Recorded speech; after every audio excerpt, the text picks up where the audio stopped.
Lisa Velasquez, and I am the 2nd and 3rd grade teacher at Echo Ridge Christian School, and I thank you for listening to my readers. Hi, I'm Sari Lamonde, and I teach 4 through 8 at Echo Ridge Christian School, and we love and support and enjoy saluting new readers. Thank you for watching.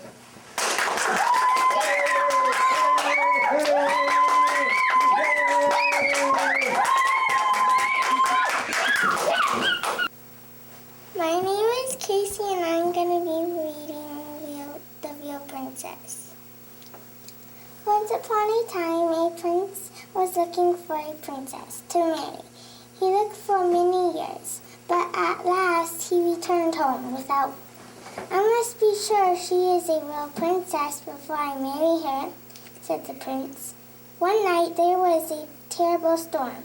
The wind blew, rain poured down, lightning flashed.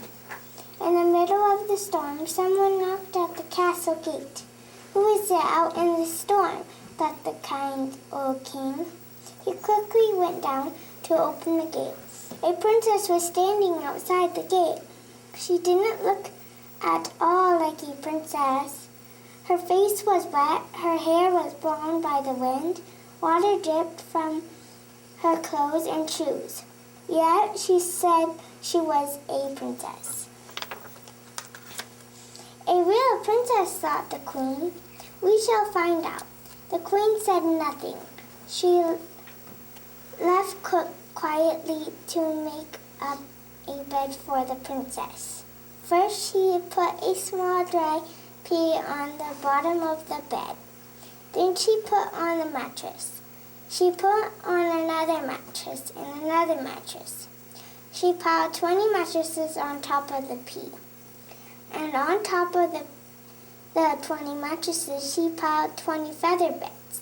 This is where the princess was to sleep. The next morning, the prince asked the princess how she had slept. "I did not sleep well," replied the princess. Her voice sounded tired. "I hardly closed my eyes all night long. I slept upon something very hard. I am black and blue all over." Thank you for listening to me read.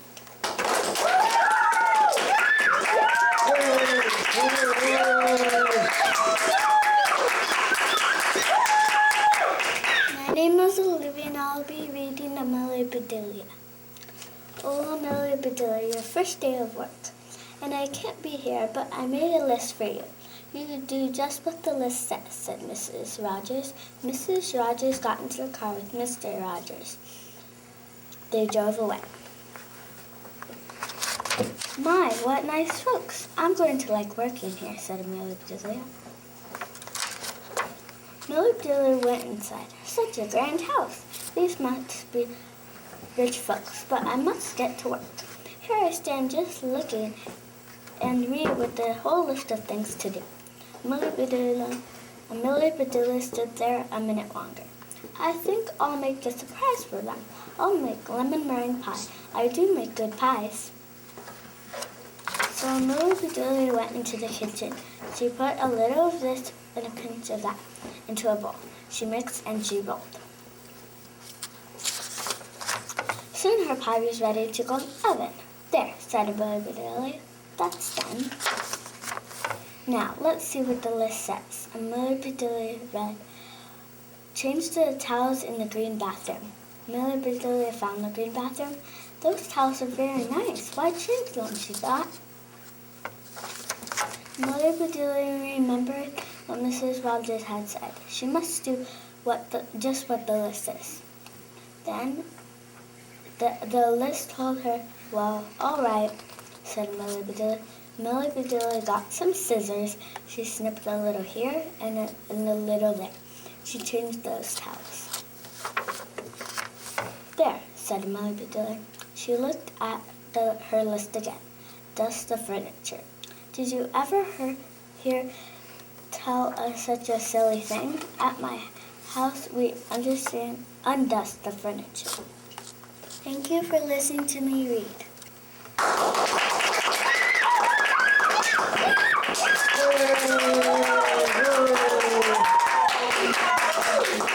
Hi, Hi, my name is Wyatt, and I will be reading The Old Woman Who Named Things. Once there was an old woman who loved to name things. She named her old car she drove Betsy. She named the old chair she sat in Fred. She named the old bed she slept on Roxanne. And she named her old house Franklin. Every morning she would get out of Roxanne, have a cup of cocoa in Fred, lock up Franklin, and drive to the post office in Betsy. She always hoped for a letter from someone, but all she ever got was bills. The reason the old woman never got any letters was because she had outlived every single of her friends. This worried her. She didn't like the idea of being a lonely old woman without any friends, without anyone whom she could call by name. So she began to name things, but she named only things she knew she could never outlive. Her car, Betsy, had more get up and go than anything around. Her chair, Fred, had never sagged a day in its life. Not one creak or moan had she ever heard out of her old bed, Roxanne. The old woman never worried about outliving any of them, and her days were happy.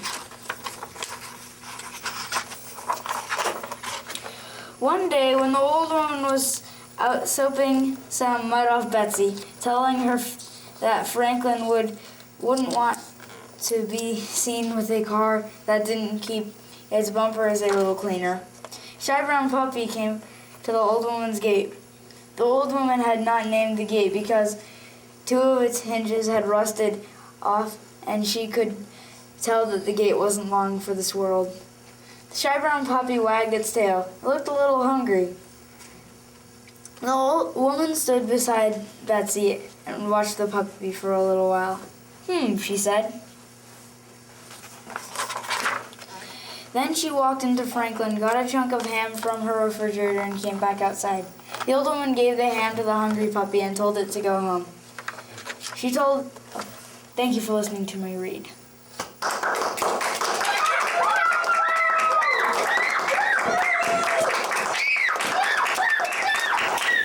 Hi, my name is Josh, and the book I will be reading is Tacky at the Winter Games. A huff and a puff and a huff and a puff and a huff and a puff. What's happening? Blurred Tacky, the penguin, as he came across his companions. Goodly, lovely, angel, neatly and perfect. We're huff training, Puff, they replied. Training, wondered Tacky, hopeful, as in choo-choo. No, training like athletes. The winter games are coming, and we must be in shape to win. Looking closely at Tacky, not the fittest of birds, added, let's get going. So the penguins trained. They raced up steep hills. They jumped rope. They did 100 sit-ups a day. They lifted weights. They rode bikes. They ate special training meals. They kept strict training hours.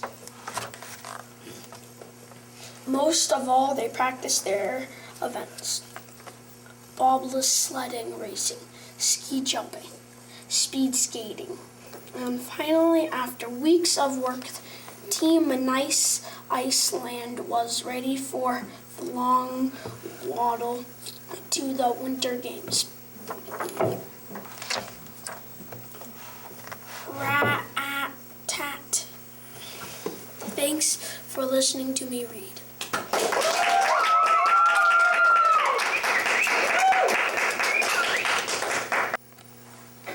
Hi, my name is Isabel, and I'm going to be reading a book called Pretzel. One morning in May, 5 little towns were born. One of them was Pretzel. The puppies grew after the way puppies do. The first few weeks, they all looked exactly alike. After 9 weeks, Pretzel suddenly started growing and growing and growing. He grew much longer than any of his brothers and sisters.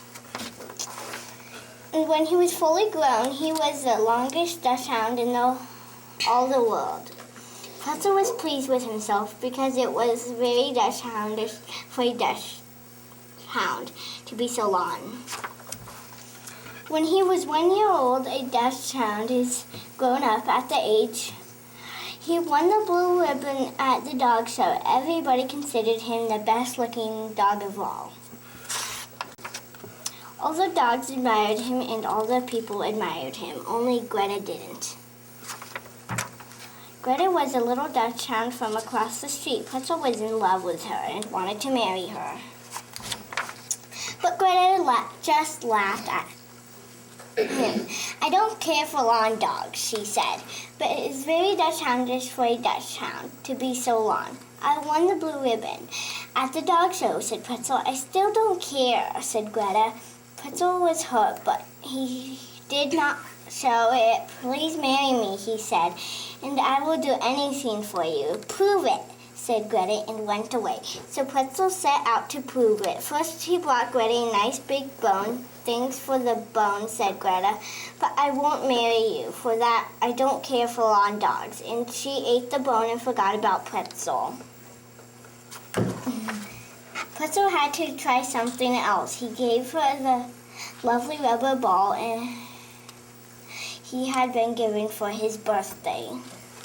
Thank you for listening to me to read this book.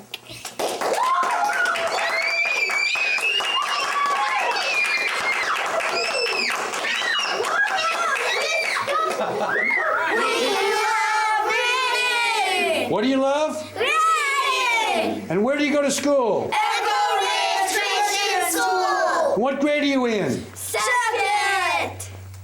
Third! Fourth! Hip hip hooray! Hip hooray! Yay!